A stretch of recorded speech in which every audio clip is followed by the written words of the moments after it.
Hello students, welcome in your advanced accounting classes. Students, fund flow statement में next topic start करते हैं.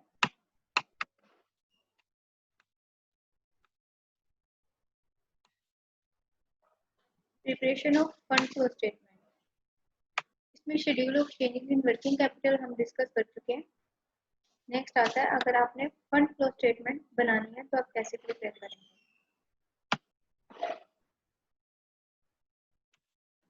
इसके first segment को हम डिस्कस कर चुके हैं, schedule of changes in working capital.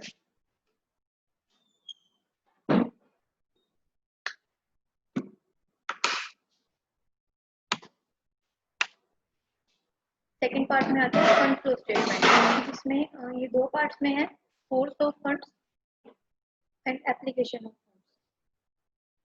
Source of funds में सारी वो आइटम्स आती हैं जहां से हमारा फाइनेंस जनरेट हो रहा है, जहां से हमारे कैश या फंड फ्लो जो फंड्स हैं वो रेज हो रहे हैं. जैसे कि वन बाय वन देख के चले. Issue of share capital, issue of debentures, raising of long term loan, sales of fixed assets, interest received, dividend received, refund of taxes. और ये जो बैलेंस बचता है आपका डिक्रीज इन वर्किंग कैपिटल, ये कहाँ से बचेगा, जो हमने ये बनाया था schedule of changes in working capital. उस फंड फ्लो स्टेटमेंट को बनाने से पहले आपने ये बनानी होती है स्टेटमेंट और schedule of changes in working capital, जिसमें जो लास्ट में है increase oblique decrease in working capital. तो यहाँ पे जो बैलेंस आपका बच रहा है इसको आप पोस्ट करेंगे इस फंड फ्लो स्टेटमेंट में. अगर डिक्रीज इन वर्किंग कैपिटल आ रहा है तो आपने सोर्स ऑफ फंड्स में डालना है. अगर इंक्रीज इन वर्किंग कैपिटल आ रहा है तो आपने एप्लीकेशन ऑफ फंड्स में डालना है. ये हमारा बैलेंसिंग फिगर का अमाउंट होता है. अब इनको एक बार आप आइडेंटिफाई करें. ये वो आइटम्स हैं जहाँ से हमारा फंड इंक्रीज हो रहा है, यानी कि हमारे फंड्स का सोर्सेज. जब आप शेयर्स इशू करते हैं तो आप किस वजह से इशू कर रहे हैं, ताकि आपकी कैपिटल बढ़े. डिवेंचर्स इशू, यानी कि आपने लोन लिया हुआ है पब्लिक से, कैपिटल आपकी तब भी बढ़ रही है, यानी कि फंड्स बढ़ रहे हैं. ऐसे ही अगर आपने किसी फाइनेंशियल इंस्टीट्यूशन से लोन लिया हुआ है तो आपका लॉन्ग टर्म लोन वो भी बढ़ रहा है. फिक्स्ड एसेट जब आप सेल करेंगे तब भी आपका फंड बढ़ रहा होता है. जब आप कहीं से इंटरेस्ट रिसीव करते हैं, रिसीव किस टर्म में, लोन के टर्म में. अगर आपने कहीं पे लोन दिया हुआ है इंटरेस्ट आपको रिसीव होगा. और इसी तरह से अगर आपने शेयर्स इशू किए हुए हैं तो उनका डिविडेंड भी आपको रिसीव होगा. इसी तरह से अगर आपने गवर्नमेंट के पास एक्सेस अमाउंट में टैक्स डिपॉजिट करवाया हुआ है और government is liable to refund that tax, then it will also be the part of your source of funds.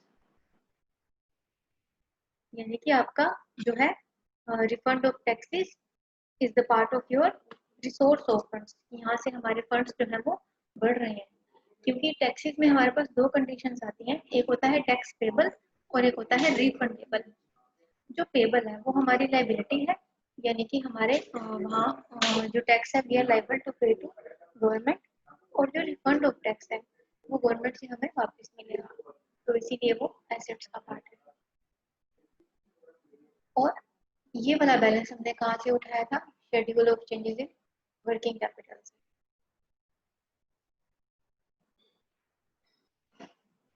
और इसी तरह से यहाँ पे आपका आया फंड फ्रॉम ऑपरेशन. जब सोर्स में हमारे पास बैलेंस बचेगा तो वो बचेगा फंड फ्रॉम ऑपरेशन, यानी कि बढ़ रहा है. अब इधर देखिए एप्लीकेशन ऑफ फंड्स में रिडम्पशन ऑफ प्रेफरेंस शेयर, इन सब का ऑपोजिट इधर आ जाएगा. Redemption of preference share, redemption of debenture, payment of long-term loan, and purchase of fixed assets, interest paid, dividend paid, payment of taxes, and increase in working capital. अब जब shares हमारे redeem होंगे, ये debentures हमारे redeem होंगे, तो automatically your finance will get decrease. और इसी तरह से जब आप लोन्स की पेमेंट करेंगे, लॉन्ग टर्म लोन्स की, तब भी आपका फंड जो है वो कम होगा। यानी कि हम ये उन फंड्स की बात कर रहे हैं जब हम उनकी एप्लीकेशन की बात कर रहे होते हैं कि वो अप्लाई हो रहा है, कहीं पे एग्जीक्यूट हो रहा है। फिक्स्ड एसेट्स की परचेज यहाँ आएगी क्योंकि यहाँ से भी फंड हमारा कम होता है। और इसी तरह से जो लोन के ऊपर इंटरेस्ट है वो हमने पे करना है, तो इंटरेस्ट पेड ये भी एप्लीकेशन में आएगा। और इसी तरह से जो डिविडेंड पे है, शेयर्स के ऊपर अगर हमने डिविडेंड पे करना है तो वो भी हमारा पेमेंट्स यानी एप्लीकेशन का पार्ट है। टैक्सेस की पेमेंट, अगर हमने गवर्नमेंट को टैक्स पे करना है या हम कर चुके हैं तो ये भी हमारा एप्लीकेशन का पार्ट है। यानी कि इनमें सारी वो वाली आइटम्स हमने वन बाय वन लिए जहाँ से अगर funds are getting used, funds are getting implemented. और यहाँ पे इंक्रीज इन वर्किंग कैपिटल हमने कहाँ से उठाया, इधर से। इंक्रीज इन वर्किंग कैपिटल ये इधर से।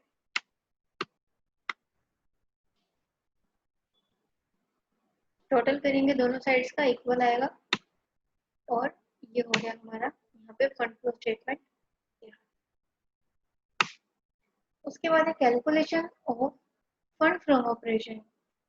ये फंड फ्रॉम ऑपरेशन हमारा कहाँ से निकलता है, ये जो फंड फ्रॉम ऑपरेशन है जो ये ब्लू कलर में हाईलाइटेड है, ये हमारा निकलता है यहाँ से। जब हम profit and loss adjustment account बनाते हैं तो यहाँ पे जो बैलेंस बचेगा वो फंड फ्रॉम ऑपरेशन का बचेगा। इसको नेक्स्ट क्लास में हम डिस्कस करेंगे। जो फंड फ्रॉम ऑपरेशन, इसके लिए P&L एडजस्टमेंट अकाउंट बनाना पड़ता है। फिर उसके बाद हमारे प्रैक्टिकल क्वेश्चंस जो है वो स्टार्ट हो जाते हैं। बैलेंस शीट्स है, this one comparative balance sheets of 2 years, और उसके बेस पे ये क्वेश्चन है जिसमें हमने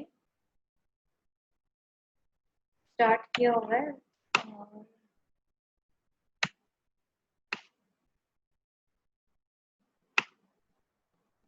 ये स्टेटमेंट से एंड उसकी calculation, statement of changes in non current assets end fund flow statement. तो इसको नेक्स्ट क्लास में डिस्कस करते हैं। आज की क्लास का आपका क्या टॉपिक रहा, format of fund flow statement and schedule of changes in working capital. ये फॉर्मेट और एक ये फॉर्मेट, ये दोनों पहले आप अच्छे से पढ़ेंगे, फिर इसके बेस पे कल हम प्रैक्टिकल क्वेश्चन स्टार्ट करेंगे।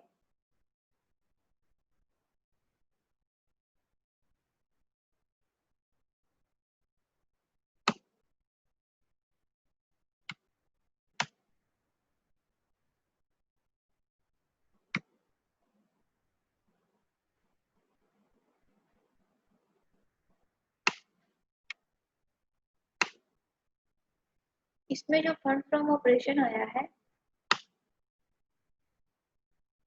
अब इसका P&L एडजस्टमेंट अकाउंट देखें। एडजस्टमेंट अकाउंट में हमने क्या क्या आइटम लेनी होती है। जो डेबिट साइड है, जब भी हम P&L अकाउंट की बात करें तो डेबिट साइड में सारे के सारे एक्सपेंसेस आते हैं और लॉसेस आते हैं, और क्रेडिट साइड में सारी इनकम और गेन आते हैं।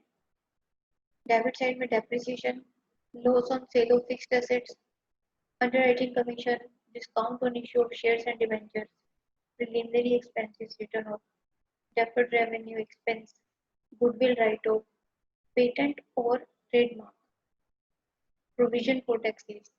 आप इसको ध्यान से देखें, इनमें ये सारी वो आइटम्स हमने ली हुई हैं जो हम एक ordinary profit and loss account में नहीं दिखाते, इसीलिए इसको profit and loss adjustment account बोला जाता है।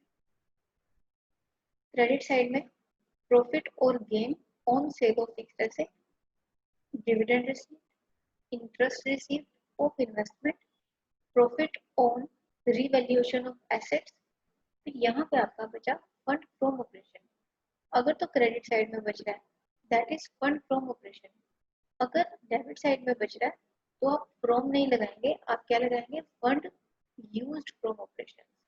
हमारा फंड यहाँ पे यूज कितना हुआ है, ये वाली फिगर माइनस की और ये वाली प्लस की मानी जाती है, क्योंकि जब भी आपके प्रॉफिट्स बचते हैं वो इस साइड बचते हैं। क्योंकि क्रेडिट साइड अगर ज़्यादा है यानी इनकम ज़्यादा है डेबिट साइड कम है तो एक्सपेंसेस कम है। तो जब आपकी इनकम ज़्यादा है, एक्सपेंसेस कम है, तो ऑब्वियसली आपका क्या बचेगा? प्रॉफिट। लेकिन हम बना क्या रहे हैं? Profit and loss adjustment account. तो इसमें क्या बचेगा? वो फंड फ्रॉम ऑपरेशन, जो हमारा फंड यहाँ पे बचा हुआ है, तो उसको हमने इधर शो करना है इस फॉर्मेट के अंदर, फंड फ्रॉम ऑपरेशन। इसका जो सेकेंड फेज है वो इसमें नहीं दिखाया, लेकिन वो मैं आपको बताती हूँ। ये वाला जो पार्ट है, बहुत रेयर चांस होते हैं कि जब हमारे इनकम्स यहाँ से कम हो और एक्सपेंसेस ज़्यादा हो, तो यहाँ पे क्या बैलेंस बचेगा? Fund used from operation. तो यानी कि हमने उस फंड को यूज किया हुआ है, क्योंकि इनकम हमारी कम हो रही है, एक्सपेंसेस ज़्यादा हो रहे हैं, and funds have been used, तो वो माइनस वाली फिगर होती है, तो वो एप्लीकेशन ऑफ फंड्स में जाती है। जहाँ जहाँ से हमारा पैसा बढ़ रहा है वो सारा सोर्स में जाएगा, और जहाँ जहाँ से फंड्स कम हो रहे हैं वो एप्लीकेशन में जाएगा। अभी के लिए आप इतना करके देखेंगे।